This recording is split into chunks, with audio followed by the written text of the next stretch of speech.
So, Spike, I have a quick question on something you said earlier. So you talked, in regards to criminal justice reform, you talked about eliminating the cash bail system.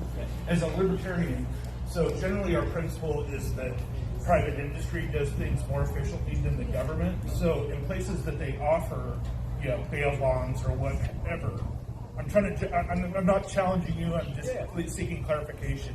Like,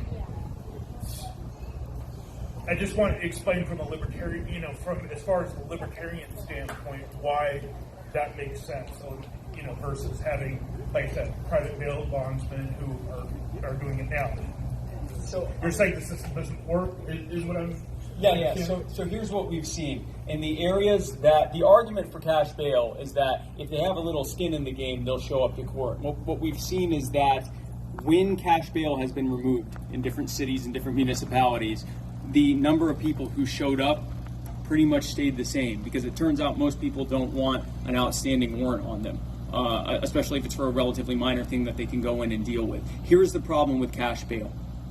It disproportionately affects those who cannot afford cash bail. And so what happens is you have poor people who are hit with something that has a cash bail of, let's say, $20,000, which means it has a bail bond of, let's say, $2,000, and they can't afford that. So now they're in jail waiting for trial, which if they're in a major municipal area could take years. Khalif Brower was in prison, was in jail in New York for over 2 years awaiting trial for shoplifting a purse.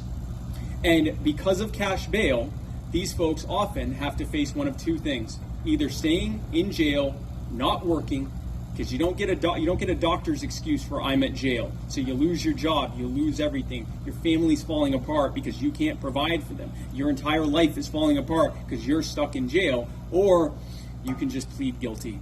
And yeah, you got a criminal record. It's going to make your life that much harder, and you have to catch it for something else. It's going to be that much worse. And if it's your third time, you go to jail forever. But at the very least, you're out. That is something that is disproportionately harming poor people, which means it's also disproportionately harming marginalized communities in general, and it is aggressively used against them. The prosecutors know that they're ruining their lives, and they go there and say, plead guilty, plead guilty, plead guilty, here's a plea deal, here's a plea deal, here's a plea deal. And because they can't afford it, and they have no way to get out other than to just say, okay, fine, I'm guilty of this thing, let me out, please. That is, the libertarian argument is that telling someone that they have to pay to be able to go back to their life when they are presumed innocent is a blatant violation of their due process rights. Now, going to the question of bail bonds.